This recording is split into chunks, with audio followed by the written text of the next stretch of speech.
Today on We Need to Talk, we cover part 2 of our talk about lying. Or rather, Meader just lies to me, and I try to see through his lies, and I do, because I'm awesome.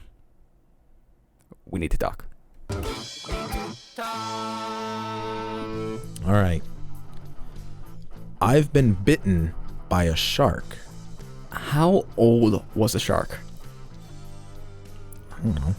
It was a small shark, but it wasn't like a giant fucking man-eater or whatever. How small was it? It was like So when you're giving like a estimate that's like about 2 feet. Oh yeah, I should probably this is an audio format and I'm just like holding up my hands. I mean, that's probably like what, 1.5 feet, give or take, maybe 2 feet. Okay.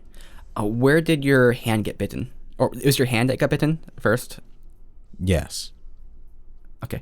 And where did it get bitten at? Like on the side, like where my pinky connects to the palm. Okay. Were you at the beach, or where were you particularly when this happened? In the ocean. In the ocean. Mm-hmm. Okay. Mexico. Where do you? Mexico. Okay. Mm-hmm. What time frame was this? This was 5 years ago. Time frames, completely off the time frames for me are fucked. So anytime time frames come up, it's gonna be really hard for me. 4, 5, maybe 6 years ago. I don't know. I was working at Adam Valancourt Roofing still. Okay. And was there anybody else there with you? Yes. Okay. Did it happen to be B, or was it coworkers? Yes. Okay. It was B. There were no other coworkers there. This shark that was there, was this in shallow waters? Was it deep waters? It was like scuba dive waters, so fairly shallow. Okay. Was it? Did you bleed? No. Okay. I was wearing the scuba gloves. How did people react? I mean, the other people were like taken aback. I mean, there were little sharks all around us, so it was like half expected. But like I jumped, so other people were like jumped back.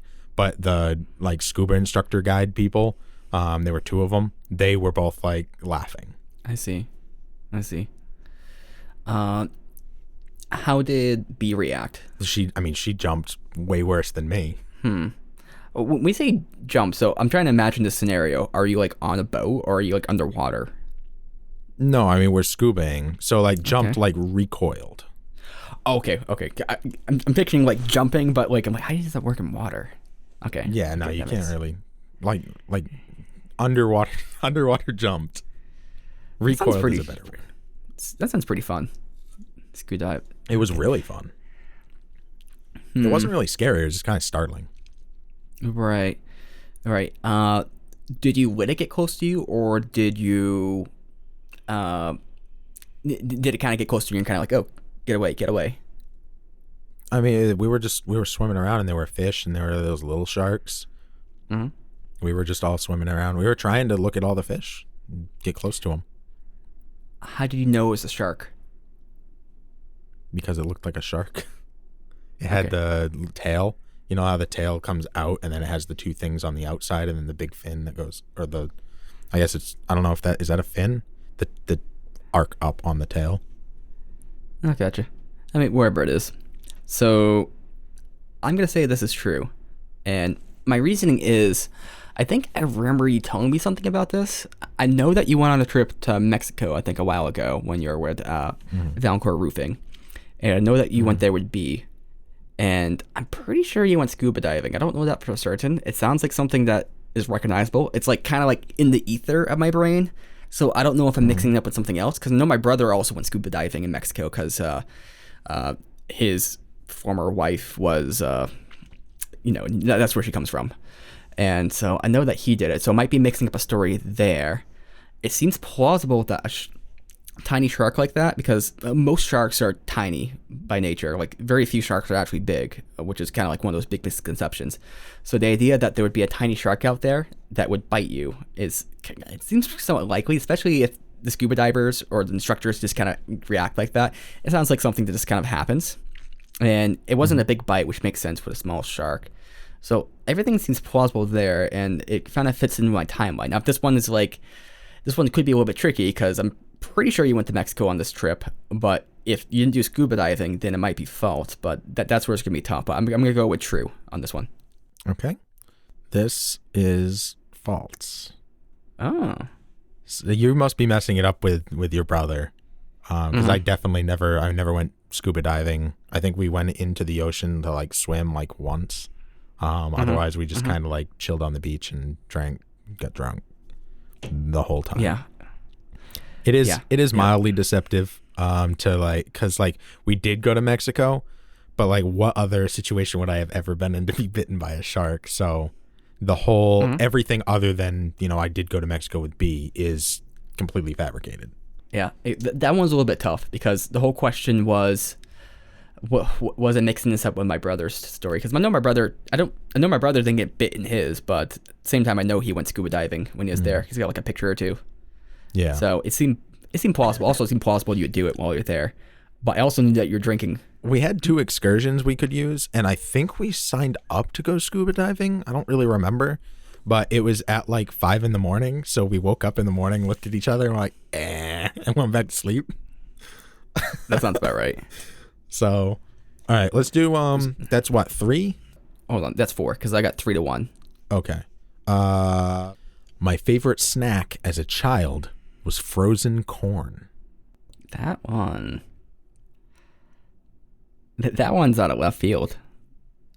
I feel like Nick Stewart came up with that one. So, what age range are we talking about?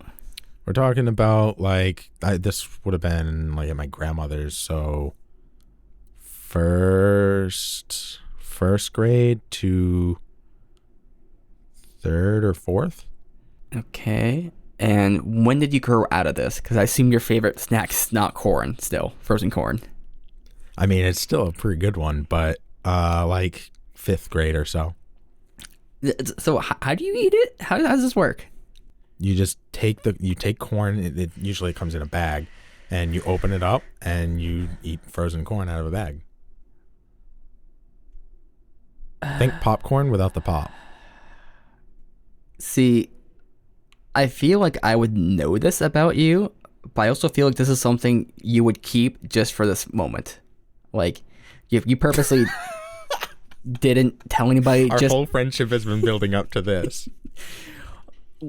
Like you're just acquiring small little weird habits as a child just so that you could have a difficult question on a questionnaire on a podcast when you were 32. Like well, I'm 30, but like literally 20 years later. 20 years from now, this is going to come in handy. That is some maniacal planning right there. Mm-hmm. Who introduced this to you, or did you figure it out on your own? I liked cream corn, comes in a can. So my grandmother would make that all the time as part of a meal. Mm-hmm. One time we didn't have any more cream corn, so she was going to give me just like regular corn and was starting to cook half a bag on the stove. And I walked up and grabbed like just some of the frozen ones and started eating it. And she's like, "Oh, I don't need to cook it. Here you go." And just gave me like the half fret bag that was frozen. And then gave my brother the half that she cooked. Is there any other like frozen things you'd eat like that too? Like frozen fries or? No, not frozen fries. Potatoes like not good in that method at all. Corn is, because it's like every little kernel melts so quick in your mouth that like by the time you chew on it, it's still cold and it still has like a tiny bit of a crunch. Like, you know, when you heat up frozen corn, how it gets like all soft and mushy?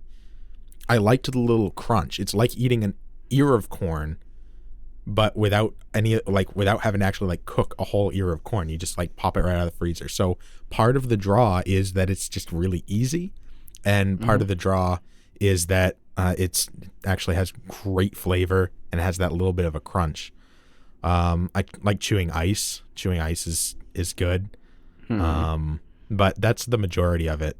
Honestly, I don't even like popsicles. So I guess that's kind of weird, but. All right, give me one moment here. I'll be right back.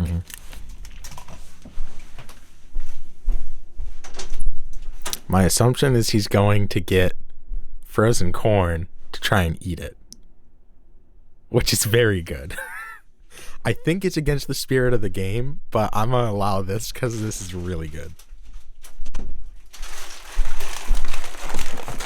Nathan has returned with an open bag of frozen corn. That's corn, right? So I don't know if this is cheating. Yep, this is corn. I don't know if this is cheating, but I'm going to do it anyway. Okay. Because it makes for... Really good Okay, content. so how do you typically eat them? Just put them in your mouth, bro. Try them one at a time. And just chew Try them them? one at a time, yeah. That's cold. Yeah. Very cold. It's like kind of crunchy, but it melts so fast in your mouth that it isn't crunchy at the end. It's really good. How many of these would you eat? I don't know. It's just like when you're snacking, you just are eating. Sometimes I'll have like nuts and stuff. I have a thing of nuts here. And I'll just do like a couple handfuls or whatever. But, you know, it depends. If I have a quarter of a bag, I'll probably go through the quarter of a bag. But if I have like half a bag, I'll probably just eat some of it and put the rest back. Maybe grab a handful and then later grab another handful. Okay. Do you still do this to this day, it sounds like? I mean, once in a blue moon. It's not as appealing as it was as a kid. I don't know what it was about as a kid loving the frozen corn. Maybe it was that I knew that like my grandmother would be okay. She's like, yeah, it's a vegetable. So like anytime I wanted it, I could just have it. And now there's like, I could have good things, like better things. But once in a while, it's kind of a nice nostalgia to go back and snack. What did you think of it? You just ate some. It was cold. Yeah. It wasn't as bad as I thought it was going to be. Actually, it's pretty much what I thought it was going to be. In some ways, but a little bit of sensitivity to the cold. Yeah, that's fair. But it's kind of like a little bit chewing on ice cream. I think it's kind of the negative experience. But I could see how that might be enjoyable, especially to a kid, if they like corn, especially. Yeah. Do you like corn? So I'm gonna. Oh yeah, I love corn. Yeah. I probably wouldn't snack on these though, because I think the cold factor and also the like I can see where some people might like that crunch to it, but for me, I think just the cold factor is kind of, and it's kind of like a circus peanut because it's like I feel like I'm gonna I might chew on it. Why are you laughing? Because it's circus peanuts, and we know our history with circus peanuts, where we hate them, but they're also really good. You can't stop eating them, but they're awful. Yes. That's kind of how I feel like with this. That's actually a really good comparison. So I'm gonna say That's a very good comparison. this is a truth. And my reasoning. Okay. This. Okay. Yeah. Go So my ahead. reasoning is like things lined up with what you're saying. Now I think you could probably guess what that would taste like just kind of thinking about it. But at the same time, you give a couple of details that seem to match up pretty well. So it's all about hard thing. Now here, if you're lying, my strategy was really good at first with how things were working, but you're learning very quickly to know the kind of things I'm going to be asking, and so you just bring up things like your grandmother and cream of corn or something like that, and then it's like okay, this all sounds incredibly plausible, and especially as a kid. But the one thing that makes me think it's true is you seem to have a bit of like. I feel like sometimes when you have something that you really like, you have a certain kind of like attitude to your voice where it's just kind of like you're just like, oh yeah, this is great, right? And you just like telling, but like you're like Santa Claus, like giving knowledge of like, yeah, corn. Here's the corn secret, boys and girls. I've brought it to you for Christmas.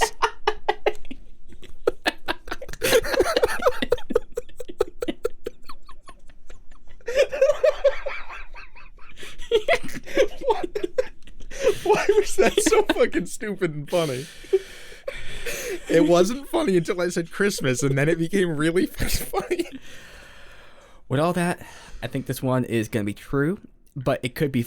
So obviously, this one could be false. I'm not confident with this one, but I say true. Okay. This one is false. I've never had frozen corn in my life. Damn. I imagined what it would be like and just told you that's what it was. And then you went and got the corn. I'm like, uh-oh. I really hope I was right. See, I am surprised by how close you were. But then again, here's the issue. Like, you just telling me what the sensation's like, that's going to frame or prime my sensations or my perceptual system, where I'm going to kind of be looking for those experiences. And everything you said was kind of like that. Now, my only skepticism there, my main skepticism was the cold, because that was kind of cold, but my teeth might be a little more sensitive than other people's. I know some people, especially if you're a kid, your teeth are probably like, rock solid and, super healthy, hopefully. So I saw that as being more plausible because of that. I mean, yeah, I think that was a pretty decent lie. I think I did a pretty decent job on that. Was way better than the yo-yo. That's for damn sure. That one's good. So we're at 3-2. Do you need to go put the corn back? I was just gonna leave it there the whole day and eventually eat it, but I'll put it back. Okay, go put it back. Woo! I got away with one on that one. That could have been rough. He could have imagine if it had been super, just like it instantly dissolved. It's not cold at all, or there's no crunch. I was so worried the second it touches like your saliva, there's not enough frozen in there to make it crunch. That was my biggest concern. But it all worked out, and I got put another win in the win column. All right, guess who's back? So, I mean, yeah, technically, testing it would be like the equivalent of like Googling an answer or something like that, which is kind of against the spirit of the game in a bit, because it puts me at like, I'm already at a disadvantage having never read these things before. But it was such good content. I'm like, yeah, we're going to let this one happen because this is really good. That was my thought. I'm like, okay, this is kind of cheating, but this could be, this is funny. This is funny. It is very good. It's good. All right, let's do another one. So it's 3-2 you right now. I just right? hope I inspired somebody to like actually go out and like eat some frozen corn just to see what it's like. I do hope somebody else is eating frozen corn right now. What if it's just expired like a trend right here? That would be incredible. It wouldn't be the first trend I started. All right, here's a good one. I have 6 tattoos. Okay. What are the tattoos of? One is a shield from The Legend of Zelda. One is most of them are video game related. One is Trainer and Pikachu from Pokemon Yellow. Have you ever played that one? On the Game Boy? I've seen someone play it, but yeah. You know how Pikachu follows behind Trainer? Mm-hmm. Is that his name, Trainer? It's not Ash? Technically, you set whatever name you want it to be, but technically, they just, like, people will just call him Trainer. Okay. And then arcade, there's a ship from Galaga. Mm-hmm. You ever play Galaga? Yes. That's a very good game. I thought we played... No, actually, that wasn't... Because at your birthday party, they have like the Galaga game at the... Oh, yeah. Dave and Buster's. So, yeah. I mean, I played it back in the day, too, on the... Some, like... It wasn't like an Atari. I don't know what it was, but it's like some console... But I played it there, but also on that big screen game they have now at the arcades. Yeah, I don't think that's like real Galaga, though. I think that's like a kind of Galaga, but I don't think it follows the same format. It's like ticket related, like you do things to get tickets or whatever. Did you get like tickets or whatever from it? Yeah, it's not the big ticket leader, but I'm pretty sure it's the same exact thing, though, because you will shoot... Oh, is it? I didn't play it. I just saw it. Yeah, I mean, it's kind of different. It's actually really fun. The only issue I have with it is I don't feel like they have a good enough computer running the game because it can get a little bit laggy, I feel like. An arcade machine should never be laggy. That's a sin. Especially at an arcade place. Yeah. Okay. I also have... That's 3? Mm-hmm. 3 more. I also have a bear, a zombie bear. And I have my initials on my chest for the other two. I have an S on my right pec and an M on my left pec. But it's not really an M. It's actually the Scorpio symbol, which is my astrology sign, which is it looks like an M, but it has like a little thing at the end. Why did you get your initials? Because I'm me. Okay, good enough an answer.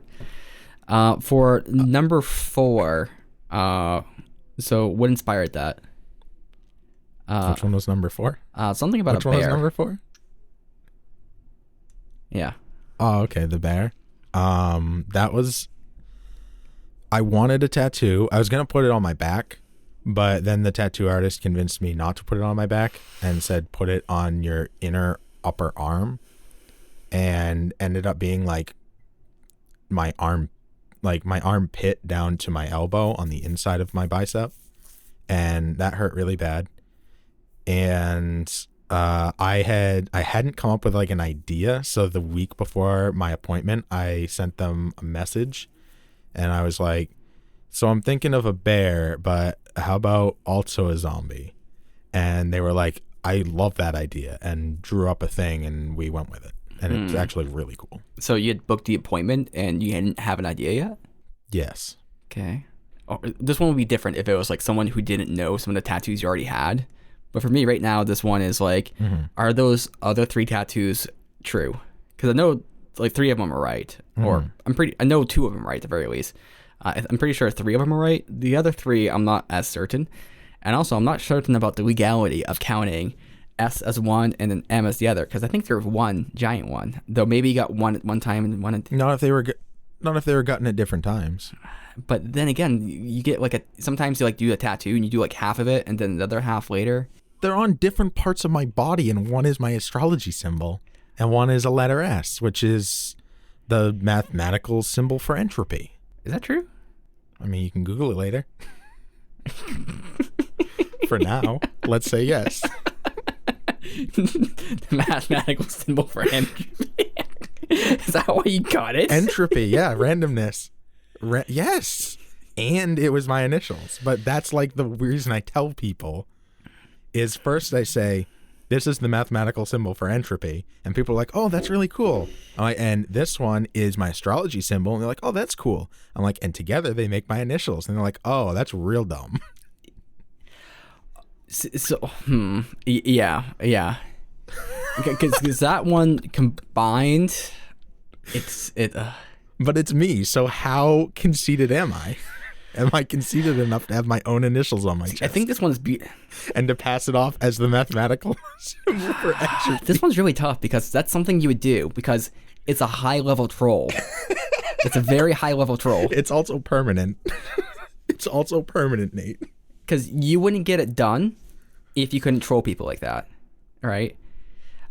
So part of it is the high level troll, with you just being legitimately honest. Oh yeah, the S and then the M, and you explain it out, and then the catch line or not catch line, the punchline. The punchline at the end. Punchline is, oh yeah, it spells my initials. SM. My tattoos are literally a joke.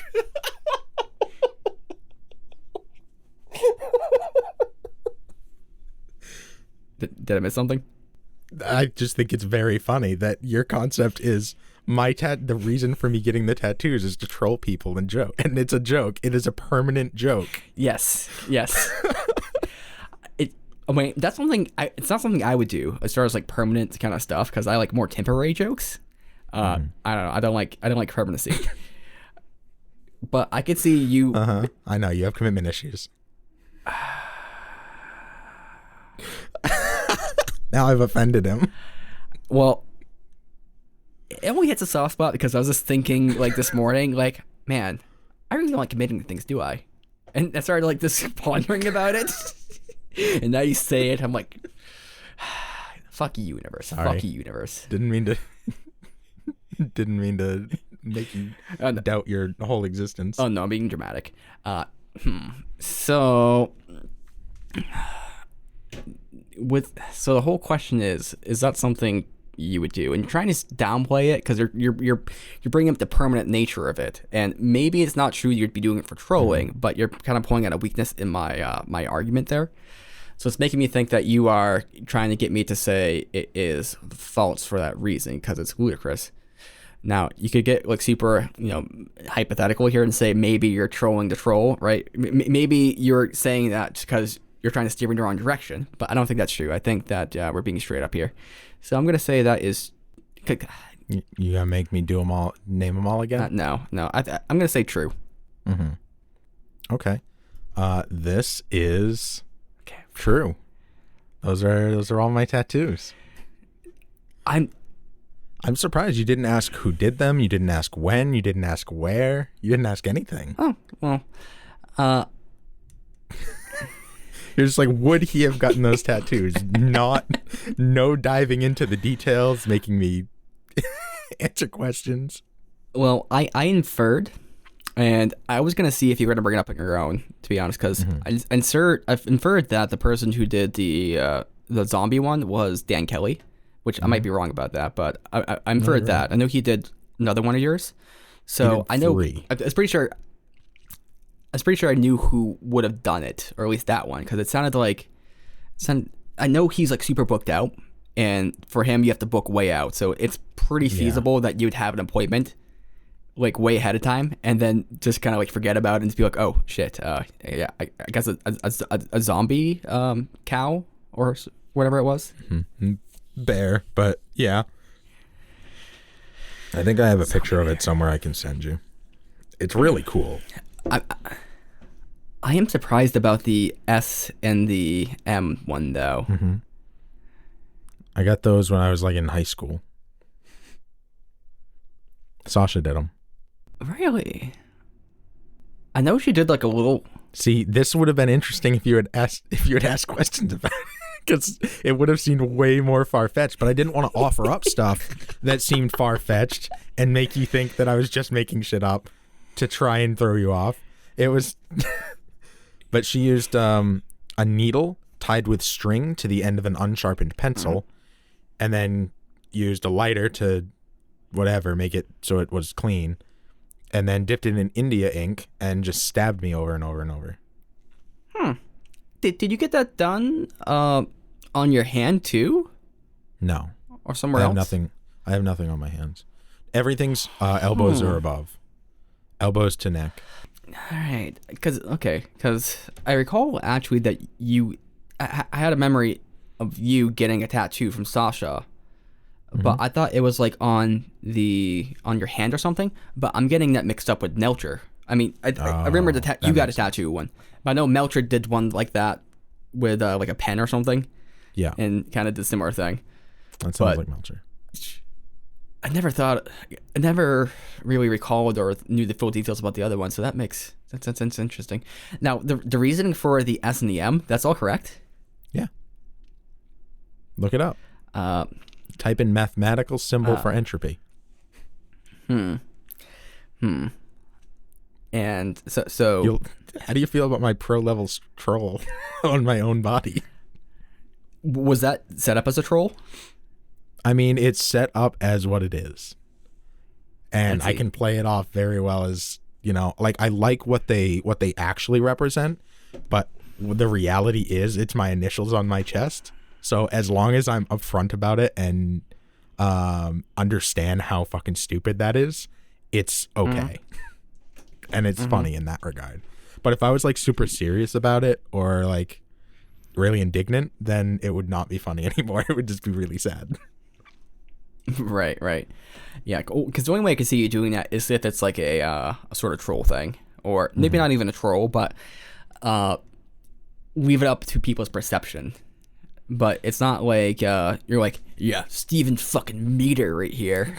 Oh, that's a good point. I should get F in the middle. It's the mathematical symbol for Fahrenheit, because I'm hot. I think the S stands for sexually, and the M stands for macho. That you nailed it. I'm gonna actually extend those so that they have the whole word now. This is just in case you thought it stood for Stephen Meader. It totally doesn't. I want to be very clear. This stands for sexually macho. But then you could get even more confusing. So you have it like going across like sexually macho, but then down below you have like the S, and this have like this is the symbol for entropy. Just like have a little cliff notes right there. Like in parentheses. Yes. Like I write a whole paragraph just going down my pec. And it's like also this stands for sexually too. I mean, it's a dual use. It's a dual thing. You'll understand someday. Just talk to me for a little while. Are you still fucking reading this? And then eventually they'll be like, wait, SM? That's Stephen Meader. And like, did you do that? Did you do that on purpose? Oh no, it just kind of happened. I just liked S and M for it. Oh, I didn't even think of that. I didn't even think of that. That is my initials. You're right. Oh my god, that's embarrassing, right? And just played off like, oh my god, that would be there's so much troll potential right there. So embarrassing. That's so embarrassing. Oh my god. I can't believe I put my initials on my chest. Wow, what a tool. I was just thinking about entropy and sexually, macho-ness, and how does it happen? But that kind of does speak to the idea of entropy, doesn't it? I put random letters on my chest, and all of a sudden it just happens to match up to be my initials. It's kind of the Kisbin of entropy. The Kisbin? Randomness sometime. Yeah. It's like a Jewish word for like, what's that called when serendipity. Ooh, you're coming up with so many words here. Accidental. I know. You know that one? Serendipity? I've heard that one. Serendipitous is another version of it. Am I making up Kisbin? But it's kind of like serendipity. That's kind of like calm or like a sense of like peace. Like I've been in, I was lost in a state, not lost. I was put into a state of serendipity and all my fears and anxiety went away. Did I make up this word? I hope so. Because I can't find it in Google. I mean, I made up Susan Summers and it's only natural you make up a word here. Yeah, but serendipity, but Susan Summers is really good. Kisbin. I think I made that up. And I've been saying that for a really long time, Nate. I have it tattooed on my chest. That's what the S stands for. Well, this has been awesome. We should do this again. And if you ever get the time to write out some, we could go back and forth and do them. That would be really, really fun. That'd be interesting. So the score here was 4-2. Yes. How would you say that how would you rank myself and my reasoning and my answers? I mean, really good. Really good. I anticipated you were going to be really good. You're my best friend and you've known me since forever. So I think it's really hard, A, for me to be able to say something that you don't already know, and B, for me to lie to you and you not to be able to like pick out the things. But there's also another layer to it where, and that's the beauty of this game, where you're like, you have to second guess everything you're thinking. And you said it in all of your logics where almost every time you're like, I think this is also could be true because of these reasons, but it's also could be a lie because of these reasons. And it's always really hard to know, but you guessed right the majority of the time. Yeah. Part of it is my memory is just really good, but I think a lot of it was also my knowledge of you too. Because just your character is very, it's not, how do you say, okay, this is something you said about me a while ago, but I think it applies to you as well. Predictably unpredictable. Okay. Interesting. Well, at least there's some consistency there, right? Yeah, I think you're more consistent than I am, to be honest. Like, I'm more just, like, random. But it's like, sometimes it's kind of like you might learn something about you, or you say, oh, I did this. And it's not something would have imagined you doing beforehand, but when you say it, I'm like, oh yeah, it's something I could totally imagine Steve doing. And so it kind of hits out of like nowhere, like D&D. Like I didn't know you're into D&D. I found out. I'm like, oh, that makes sense. That makes sense because it fits into the greater Steven multiverse. Yeah. The meme of Meader. The Meaderverse. The The memeverse. There it is. Okay, let's not do that anymore.